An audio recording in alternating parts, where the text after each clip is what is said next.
வணக்கம் big Boss season 8 promo ஒன்று release ஆகிருக்கு. ஸோ இதில் ஃபுல்லாக நாமினேஷன் பண்ணிக்கிட்டு இருக்காங்க. ஸோ புதுசாக ஏதோ ஒன்று ட்ரை பண்ணி சொல்லி கிரிஞ்சாக ஒன்று ட்ரை பண்ணியிருக்காங்க. எல்லாருக்கும் பட்டப்பேர் வச்சு நாமினேஷன் பண்ணுங்க அப்படின்னு சொல்லியிருக்காங்க. ஸோ அதுக்கப்புறம் வருவோம். யார் யார் நாமினேஷனில் இருக்காங்கன்னு பார்த்தீங்கன்னா, தர்சிகா, சௌந்தர்யா, ஜாக்லின், ராயன், பவித்ரா, அன்சிதா, விஷால், அருண் அண்ட் சத்யா 9 பேர் நாமினேஷனில் வந்திருக்காங்க. ஸோ ஃபஸ்ட் எடுத்தோன்னே நம்ம சத்யா வராரு நாமினேட் பண்ணுறதுக்காக. பவித்ரா அண்ட் அருண், என்னது அருணா அப்படிங்கிற மாதிரி இருக்குது. போன வாரம் ஃபுல்லாக சத்யாவும் விஷாலும் பேசிகிட்டே இருப்பானுங்க. அருண் என்னடா அங்கே இப்போ அந்த கோவா கேங்கில் போகிறான், அப்புறம் இங்கே போகிறான் இங்கே வரான் அப்படின்னு. ஸோ நாமினேஷனுக்காக தான் இவன் எல்லார்ட்டையும் நல்லவன் போல் நடிக்கிறான் போல் அப்படின்னு வந்து சத்யா பேசிகிட்டு இருந்தான். அப்போவே நினச்சேன் அடுத்த வாரம் கண்டிப்பாக குத்துவோம் அப்படின்னு. ஸோ அதே மாதிரி நாமினேட் பண்ணிட்டாப்புல.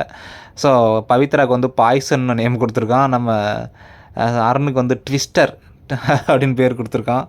ஸோ என்னடா ட்விஸ்ட் பண்ணிகிட்டே இருக்கான்னு நினச்சானே நம்ம தெரில. அடுத்து வந்து அன்சிதா வந்து நம்ம ஜாக்லினுக்கு ஒரு நல்ல பேர் கொடுத்துருப்பாங்க, அருமையான பேர், நடிகை அப்படின்னு. பரவாயில்ல, அவங்க நடிகை தானே. நான் சீரியலில் சொன்னேங்க. அடுத்து வந்து முத்துக்குமரன் வந்து நம்ம விஷாலுக்கு வந்து சகுனி அப்படின்னு கொடுத்துருந்தாருங்க. ஆல்ரெடி முத்துக்குமரனுக்கு வந்து விஷாலுக்கு வந்து சேஃப் ப்ளே அப்படின்னு ஒன்று குத்திருக்கு. ஸோ 2 பேர் கொடுத்துருக்காங்க.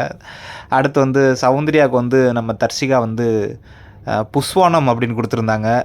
அடுத்து வந்து அவங்களுக்கு இன்னொரு பேச்சு வேறு குத்திருக்கு, இம்சை ராணி அப்படின்னு குத்திருந்துச்சு. அது யார் கொடுத்தான்னு தெரில. அருணுக்கு வந்து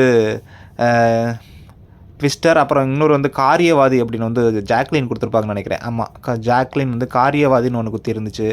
அடுத்து வந்து ராயன் வந்து நம்ம சத்யாவுக்கு வந்து பயந்தாங்கோலின்னு கொடுத்துருந்தானுங்க. அடுத்து மிக்சர்னு வேறு கொடுத்துருந்தானுங்க. ஸோ இப்படி போயிட்டுருக்கு. ஸோ பயங்கரமாக இருக்கும் போல் இருக்குது. அதில் ஒரு சண்டை நடக்கும் தான் நினைக்கிறேன். ஸோ என்ன ஆகும்னு தெரியல, பார்ப்போம். ஸோ இது நாமினேஷன்லேருந்து தப்பிச்சது அப்படின்னு யார் பார்த்தீங்கன்னா, 2 பேர் ஆல்ரெடி நாமினேட் பண்ண முடியாது, ரஞ்சித் அண்ட் மஞ்சரி. அப்புறம் வந்து முத்துக்குமரன், ராணவ் தப்பிச்சிட்டாப்புல. அப்புறம் வந்து ஜெஃப்ரி இல்லை, கரெக்ட். ஸோ பார்க்கலாம் இந்த வாரம். அப்படி பார்த்தீங்கன்னா யார் வெளியே போக போகிறா அப்படின்னு பார்த்தீங்கன்னா, எனக்கு தெரிஞ்சு ராயன் அண்டு சத்யா, அப்புறம் வந்து ராயன், சத்யா, அன்சிதா, வேறு யார் இருக்கா, பவித்ரா கூட போக மாட்டாங்க. இவங்களில் தான் 2 பேரில் 3 பேரில் யாராவது போவாங்க. பார்க்கலாம் எப்படி இருக்குது அப்படின்னு. ஸோ இந்த வாரமும் டபுள் நாமினேஷன் இருந்தால் செம்மையாக இருக்கும்ல. ஆல்ரெடி 15 பேர் இருக்கானுங்க, கண்டிப்பாக இருக்குன்னு தான் நினைக்கிறேன்.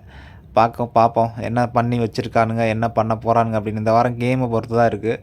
ஸோ டாஸ்க்கை பொறுத்து தான் இருக்குது, எந்த மாதிரி யார் எப்படி பொங்கி எழுக போகிறாங்க அப்படின்னு. தேங்க்யூ.